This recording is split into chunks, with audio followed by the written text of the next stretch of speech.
So a very, very common form of microaggression, or microinvalidation, is when white people stay silent when the issue of racism or race is raised. So I saw this a lot, particularly during the year of 2020 online. People, ethnic minorities were speaking about race and the racism that they experienced.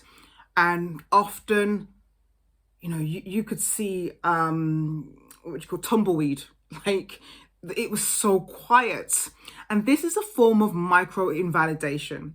And what's happening there is a desire, the conversation is very uncomfortable for white people in particular, but also for ethnic minorities. And therefore the desire is to stop the conversation. So one way to do that is to not engage in dialogue. If you don't engage in dialogue, that doesn't encourage the person to keep talking.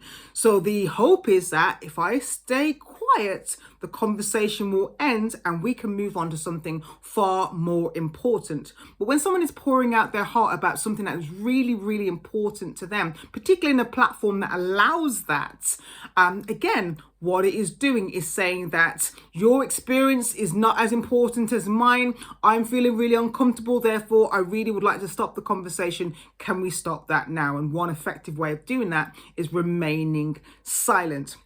It also applies when somebody perhaps has made a complaint about racism and not much is done, or it's swept underneath the carpet. It's that inaction that invalidates that person's experience. And often this is unconscious, it's not a conscious thing. So sometimes it's very, very conscious, but it comes from a place of discomfort. It comes from a desire to create a much more comfortable environment so that you do not have to discuss or engage in matters of race. But what that does is it communicates to the ethnic minority, you are not important, you need to stay quiet because we can't deal with this.